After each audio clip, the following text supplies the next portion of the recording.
Alrighty, y'all, it is 3:40, and that means it is time for Before the Four. Hello, everyone. I hope you all had a fantastic weekend and happy Monday.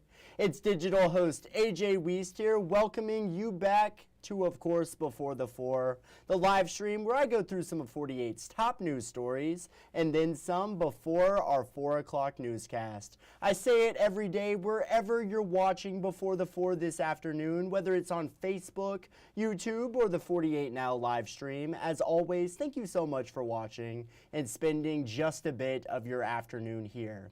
Now, first thing we got to talk about this beautiful weather we're feeling outside. This is what I am talking about. If only it could stay this way all the time, I would be pretty happy. But let's turn over to 48 First Alert meteorologist Jada Russell for a look at this week. Jada? We've had a gorgeous stretch of weather across the valley, and it's been a wonderful Monday. Beautiful start to the work week, very different from last Monday. But we are continuing to see a warming trend as we go around this week. Today's the cooler day of the week. We'll continue to see some highs getting into the low end 70s for your Tuesday.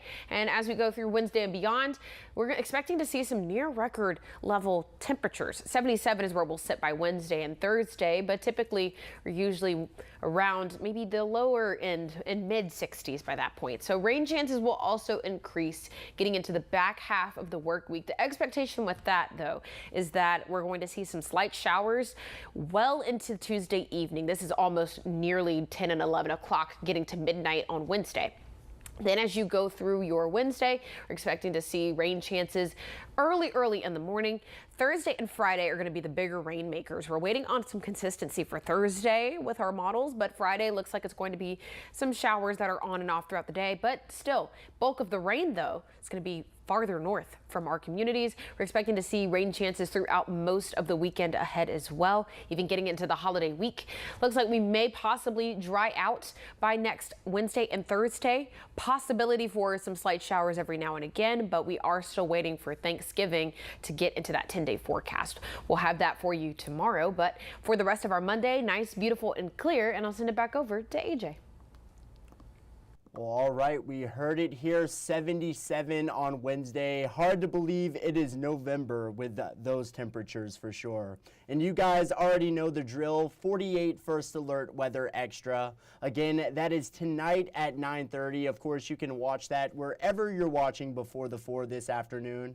But Jada Russell, she'll be back here in the streaming center. She'll go through the radar, and she'll have all the latest that she's seeing on the radar for you all. Also, feel free to leave a comment on Facebook or YouTube.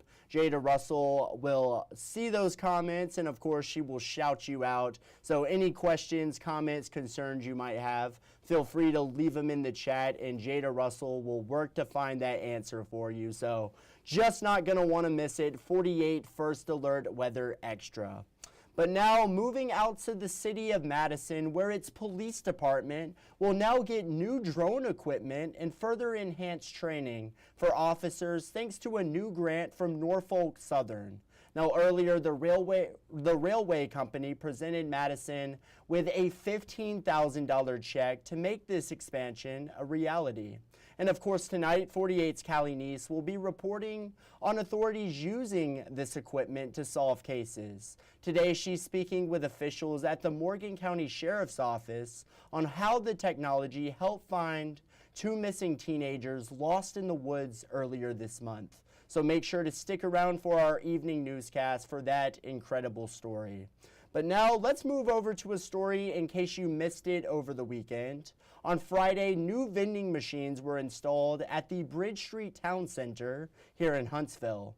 But these aren't any old regular vending machines, no. They are making it easier for folks to donate to charities across the Tennessee Valley during the holiday season. 48's Noah Cowell tells us all about them. These vending machines right here behind me have been a big attraction since they were installed here at Bridge Street Friday night. But they're not your ordinary vending machine. Instead of people paying for what they want, they're actually paying to give gifts to those who need it. What better way to start the holiday season than to help those in need? That was the thought process of the local Church of Jesus Christ of Latter-day Saints as they brought the giving machines right here to Huntsville for the first time. It's part of a Light the World giving campaign, which has raised $50 million across more than 130 countries. It truly is a global opportunity for individuals to give a little of what they have and their surplus to help those that are in need. These 3 machines have several gifts you can buy, such as clean water, school supplies, and even livestock. The items chosen will go to one of the 7 selected charities in town, one of those being Free to Teach, which has given local public schools over $16 million worth of supplies. And it's really a fun way to engage and give people an opportunity to give back. I think people will bring us a box of pencils or a box of markers and they'll say, does this really matter? And it really does. It all adds up and it makes a difference. Leaders who brought these machines to Huntsville say they want to raise as much money as possible, but that's not the main reason why they're doing this. It's about people feeling the Spirit of Christ and the Spirit of giving. We want people to come and experience, because there's just an aura around here of the Spirit of giving, and we want them to go away from here not only giving at the machine, we want them to do that, but we want them to continue to give throughout the season. These machines will be set up here at Bridge Street for the next 2.5 weeks, up until December 2nd. Reporting in Huntsville, Noah Cowell, 48 News, on your side. Really cool and very creative idea here in Huntsville. You can go and see those vending machines for yourself at Bridge Street. And with that story, we're going to head to break. But coming up, going through the history of one iconic building here in Huntsville and another story you're just not going to want to miss. It's all ahead. We'll go through it all in 1 minute.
Well, alrighty, break time over, y'all. Hello, everyone, and welcome back to Before the Four.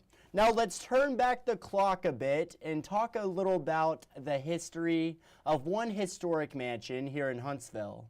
Of course, we're talking about the Leroy Pope Mansion, which is still used to this day. 48's Noah Cowell shared what made it the place that it is today. Let's take a look.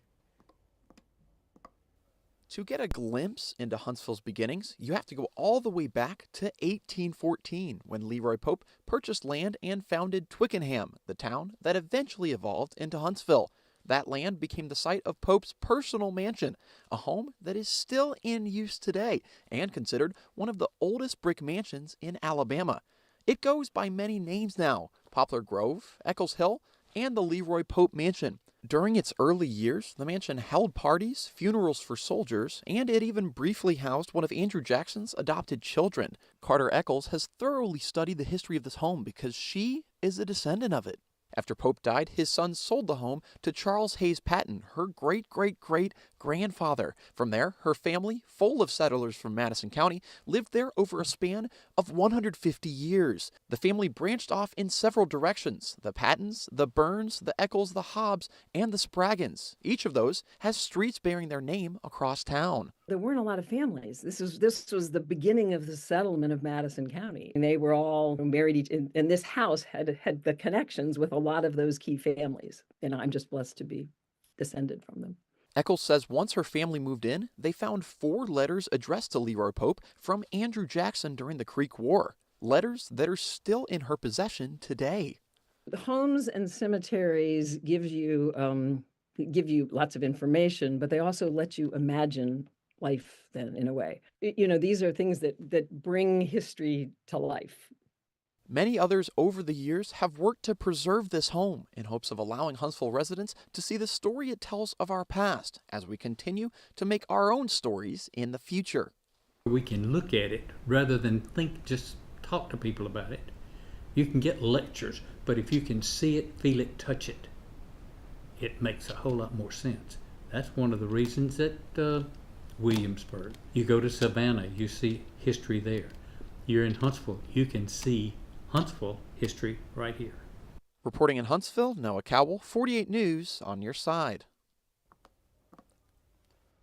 But now, of course, today is Monday, and what better way to kick off this work week than taking a look at the good side?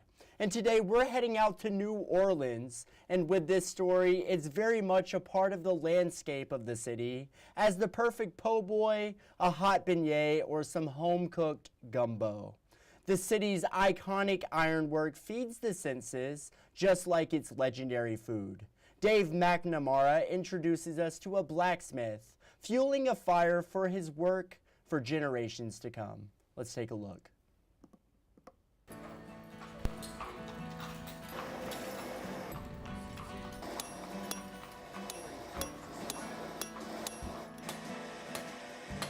In New Orleans, the city's architecture is often framed in iron.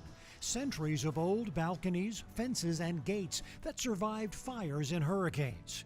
And here at Andrew's Welding and Blacksmith Shop, Darrell Reeves is one of the few who still carry on the tradition. My grandfather was a blacksmith on Sonoma Plantation. Reeves remembers being shooed away as a boy from his grandfather's shop in Donaldsonville. But the memory of the blacksmith stuck with him. We used to just pass through and just watch these guys beat on this metal with the sparks and all. I think that had a lot of influence with me enjoying the work with metal. What's it like for you to take a raw piece of metal and then with a hammer and a fire to turn it into something? That's my love. That's what gives me joy. And it gives me, how many people get to beat on metal? Especially if you're frustrated with something and get it out. How many people do that? From iron hinges to hand-forged designs like metal leaves, Reeves makes what he needs, including his ironworking tools. And sometimes he adds a twist of his own. I try to do something that a blacksmith would scratch his head and try to figure out how in the hell did he do that. And I do that on purpose. That's the same feeling Reeves gets when he examines old pieces of ornate metal. He has restored some of the most historic ironwork in New Orleans, including the fence in front of the Cabildo, using plans dating back to the 1790s. That's learning from the past. That's having a conversation with the person that actually fabricated it. And now a younger generation is learning from Reeves. His apprentice, Karina Roca, moved here from Boston. Well, I've always secretly wanted to be an iron worker, and then I saw a PBS program on Darrell Reeves over 10 years ago at this point, and I was like, yep, I'm going to study under that guy. Roca is now working on a master's degree in historic preservation at Tulane, and she's been working in this blacksmith shop for 5 years. It works in so many ways to kind of keep this aesthetic of New Orleans alive. It's very Spanish, it's very West African, it's very French. So it's sort of this symbol, this beacon of a space where all of these cultures have come together for centuries now. Everybody looking at them as pretty designs. You have these symbols they call Adinka symbols. And these symbols has a meaning to them. For Darrell Reeves, blacksmithing is more than bending metal. It's preserving history, culture, and the spirit of New Orleans, one hand-forged piece at a time. Very cool stuff, and I'm actually heading out to New Orleans this upcoming weekend, so I'm excited to see the city, see some of the ironwork that the city has to offer. But awesome story right there for the good side for your Monday afternoon. And with that, let's turn over to the stories that you're just not going to want to miss coming up in our evening newscasts. It's back to work for federal workers. Now with the shutdown over, 48's Faith Delp will be speaking with federal workers. Coming up, school report cards for Albertville City Schools. Will Eldridge is on that this afternoon. And finally, renovations coming to the Von Braun Center. get all those details coming up, and these are just a few of the stories you're just not going to want to miss coming up in our evening newscasts. And it is 3:54, y'all. Y'all know what time it is. It is, of course, time for Facebook Fun. And our 48 Facebook question today was, what was your favorite childhood television show? And let's see what you all had to say. What was your favorite childhood TV show? Let's see. Mr. Rogers, an instant classic. That is, of course, from Leslie Reed. Gotta love Mr. Rogers, and I love that film that Tom Hanks starred in as he played that iconic Mr. Rogers role. Gotta love it. I Love Lucy. Susan White said that. Another classic, Misty Thornton. Let's see. She said Full House, The Brady Bunch, and Family Ties. It's just the classics today for sure. I gotta love those shows. They don't make shows like that nowadays. That is for sure. Joel said Star Trek. All right, and we have another Full House. You got it, dude. Wisteria Whitmore said Full House, and I remember growing up watching Full House as well.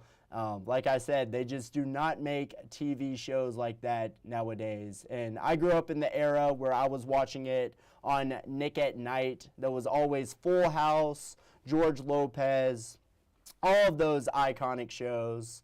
I think, did somebody say, oh, yeah, of course somebody said Family Matters was another big one. This is from Gracie Moet. She said Family Matters, Brady Bunch, Facts of Life, and Three Companies. Now, of course, Family Matters was a show I definitely grew up watching quite a bit. Gotta love old Urkel. Did I do that? Just such iconic lines in all of these TV shows for sure. And I've been saying it all day. They're all classics. So gotta love it. You guys have great taste in television shows, it seems like. And yeah, I'm honestly surprised we did not see a, no, I don't see it in here. I'm kind of shocked we didn't see the Andy Griffith Show, because that was another show I grew up watching with the mom and dad growing up back in the middle school days. Definitely enjoyed the Andy Griffith Show as well. But like I said, you all have super great taste in TV shows, it looks like. Awesome comments, as always. It always makes my day reading y'all's comments and seeing what you all have to say here in North Alabama. But y'all, that is just about it for today's Before the Four. But I want to thank you all for sticking around, spending a bit of your afternoon here. I hope you all have a great night tonight. Enjoy tonight's evening newscast. And as always, thank you so much for watching. You all have a great night.